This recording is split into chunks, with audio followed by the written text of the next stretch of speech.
그리스도 안에서 사랑하는 성도 여러분, 이동훈 목사의 성경의 세계 시간입니다. 우리는 이 시간을 통해서 먼저 영적 세계를 알아보았습니다.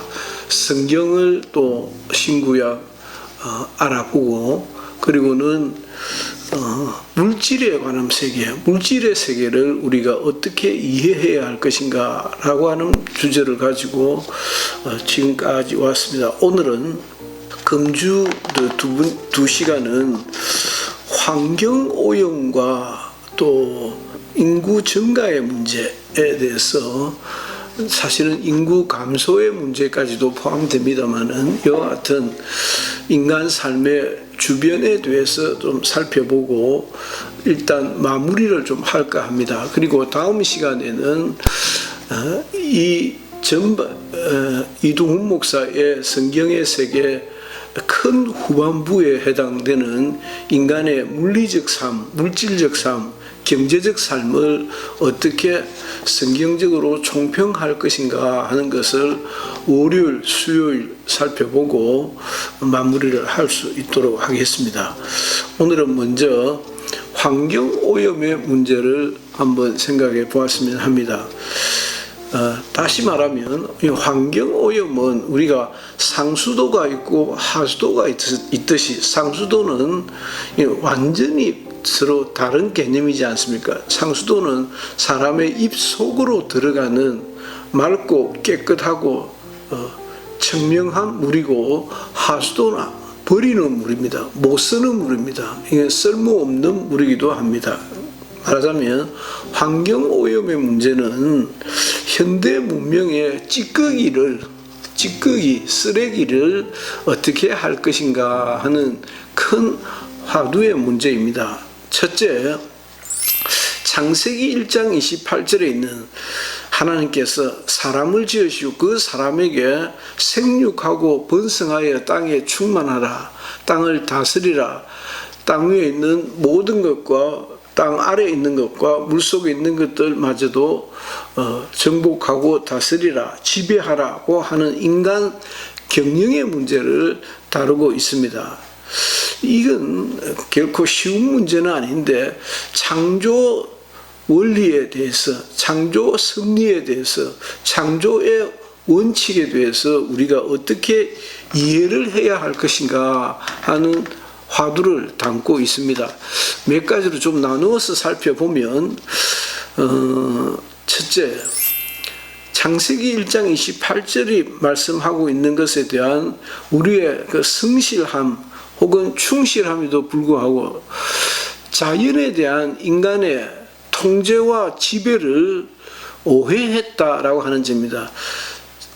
생육하고 번성하고 땅을 정복하고 다스리고 라고 하는 것을 마치 지배하고 인간의 탐욕에 다 맡겨버린 것과 같은, 저는 제 자신을 생각해 봐도, 제가 처음 신앙생활을 했던 중학교 1학년, 2학년 그 시절을 생각해도, 하나님께서 세상 만물을 지으시고 이걸 사람들에게 맡기셨구나 라고 생각했습니다. 맡기셨죠. 그런데 그 맡긴 그 사람이 죄로 말미암아 이성이 굉장히 오염되어 있다는 것을 그때까지는 저는 몰랐습니다. 그걸 전제로 하지 않았던 것이죠. 그러니까 인간을 순수한 인간이라고 생각하고, 그 인간의 이성과 인간의 욕망과 지배력에 통제와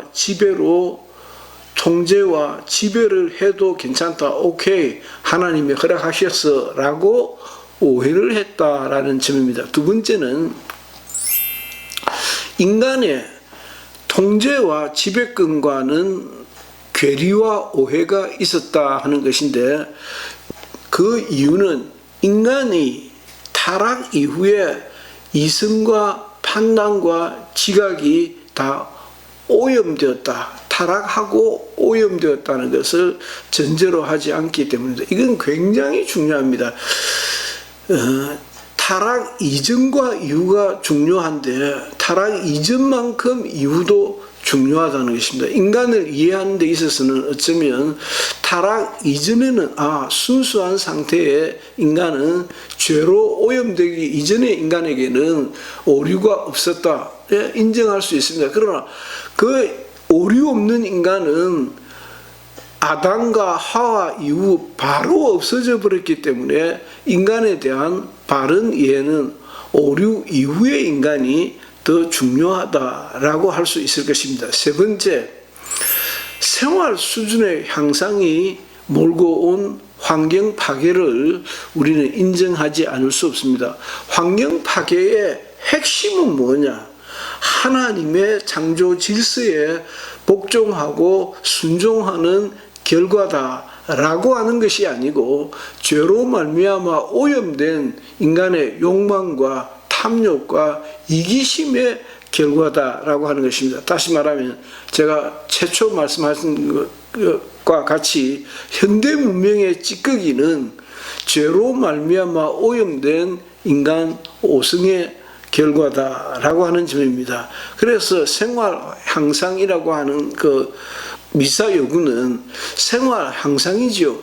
인간의 주변 환경이 무지 발달했는데 그 생활 환경이라고 하는 것이 그리고 편의와 수월성 등등이 죄로 말미암아 오염된 인간 이성의 결과다라고 하는 것입니다. 죄로 말미암아 오염되기 전에는 그렇게 탐욕스럽지 않고 그렇게 뚱뚱하고 배불리 먹지 않아도 괜찮을 수 있었는데 배불리 먹고 가난한 사람들을 돌아보지 아니하고 그걸 억지로 먹다시피 하니까 육체가 상하고 환경이 상하고 하는 결과를 가져왔다라고 말할 수 있을 것입니다. 그래서 생활 수준의 향상이라고 하는 인간의 욕망이 인간 환경의 파괴를 가져오고 말았다는 것입니다. 자유롭게 숨을 쉴 수 있는 공기를 잃어버렸습니다. 공기가 아주 심각하게 탁해져 버렸습니다. 그와 동일하게 마실 수 없는 물이 되어버렸습니다.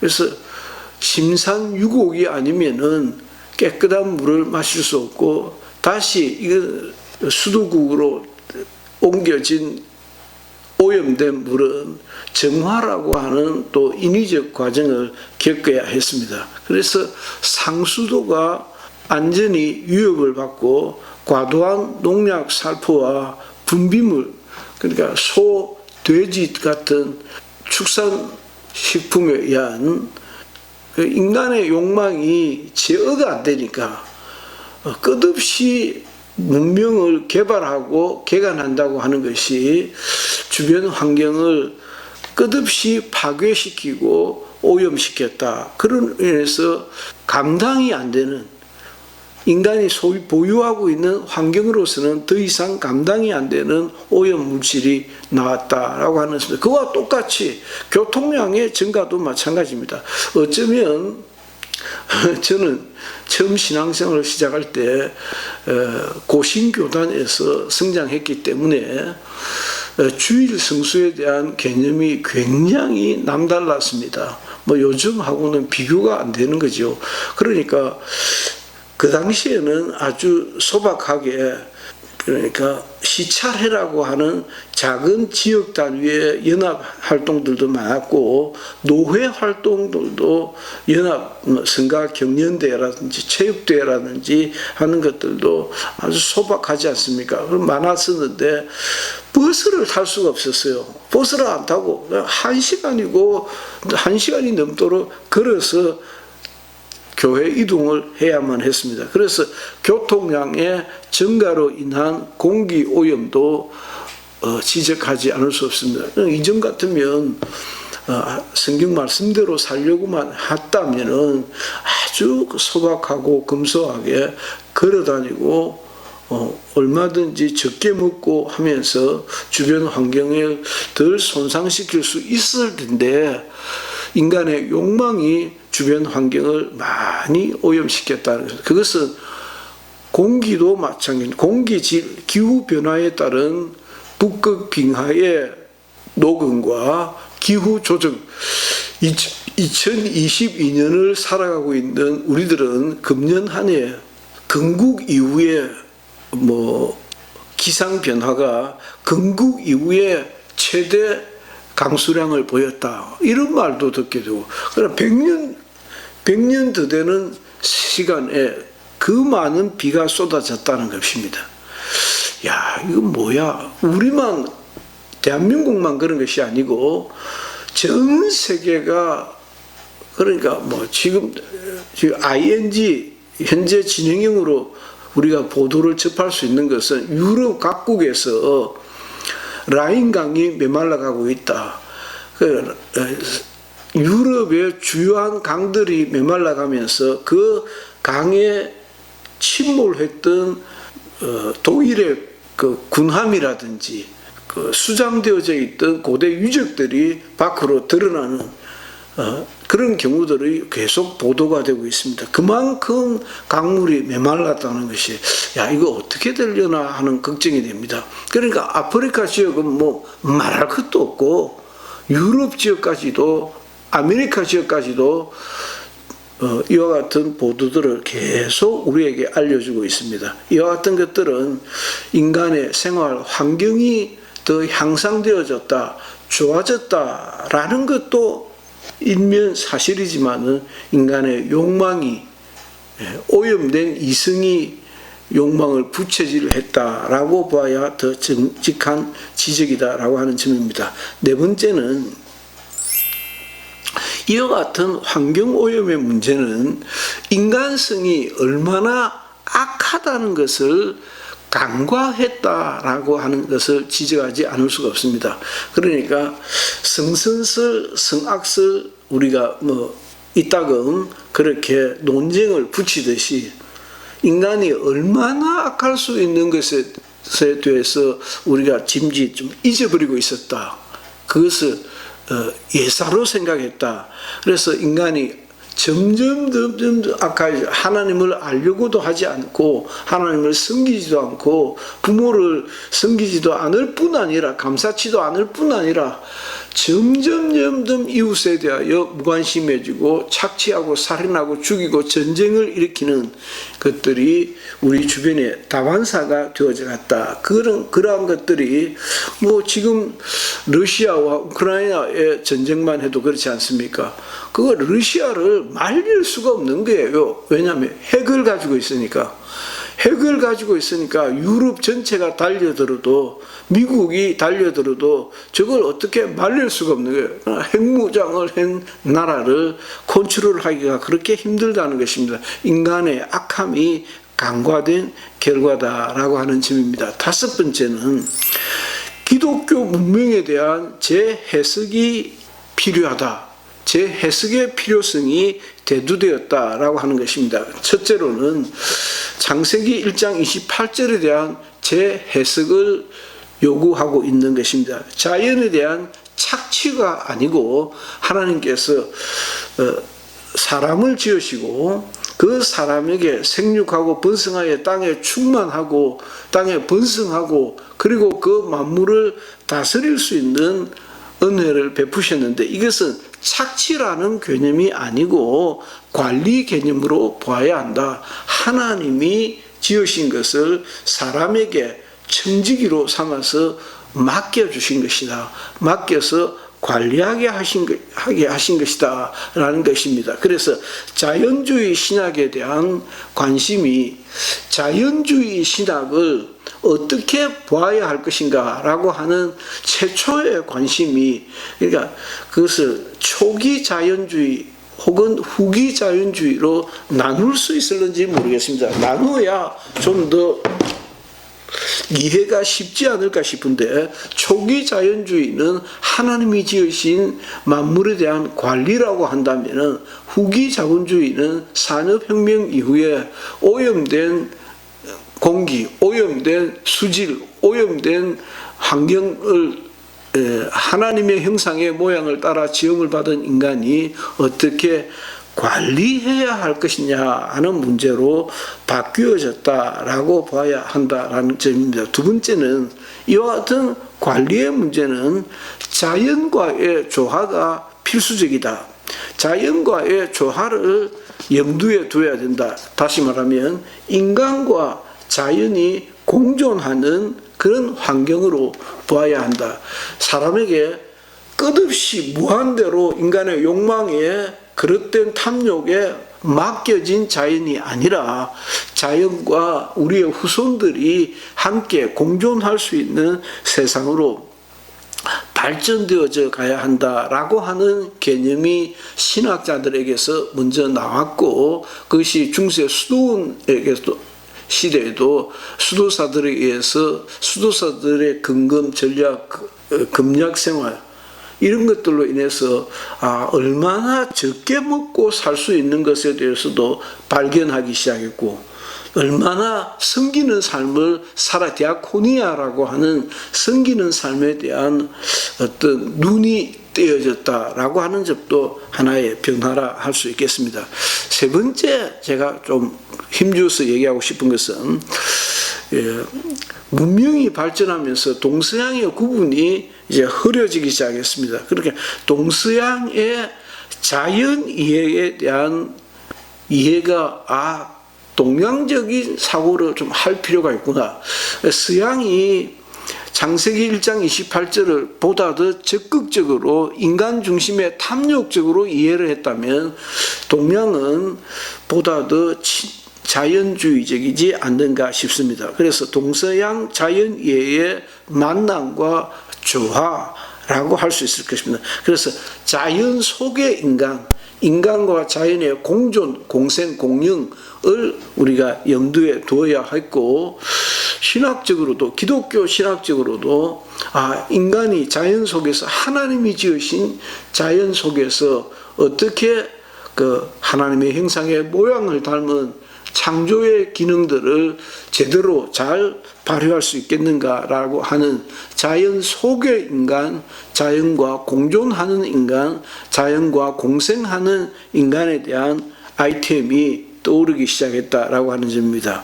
네 번째는 개인주의적이고 오염된 자연으로부터 해방을 해야 한다. 그래서 아주 탐욕적이고 물질적인 이기적인 개인주의적이고 오염된 자연 환경으로부터 인간은 해방되어야 한다. 그것은 피조세계와의 자연이라고 하는 피조세계와의 공존이 과연 불가능한 것인가?